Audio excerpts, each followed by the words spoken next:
ఇప్పటిదాకా అరణ్యంలో ఉన్నటువంటి మోషే ఇప్పుడు ఎక్కడికి వెళ్ళబోతున్నాడో తెలుసా? ఏ ఫరోను చూసి భయపడిపోయాడో ఆ ఫరో ఎదుటికి వెళ్ళబోతున్నాడు. ఎవరినైతే రక్షించాలని ప్రయత్నం చేసి ఓడిపోయి వెళ్ళిపోయాడో వాళ్ళ మధ్యకి వెళ్ళబోతున్నాడు. వీళ్ళిద్దరి మధ్య మోషే నిలబడి ఏం చేయబోతున్నాడు? ఎలాంటి అద్భుతాలను దేవుని ద్వారా చేయబోతున్నాడు? ఏ విధంగా ఫరో ఎదుట ఆశ్చర్య కార్యాలు జరిగించబోతున్నాడు? అది తెగుళ్ళు ఎలా తీసుకురాబోతున్నాడు?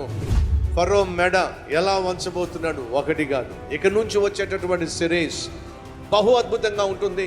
అలాగే మీరు చూసేటటువంటి మోషే జీవిత చరిత్ర బహు అందంగా ఉంటుంది. కాబట్టి అస్సలు విసిగాకండి. మీ కుటుంబాన్ని తీసుకురండి.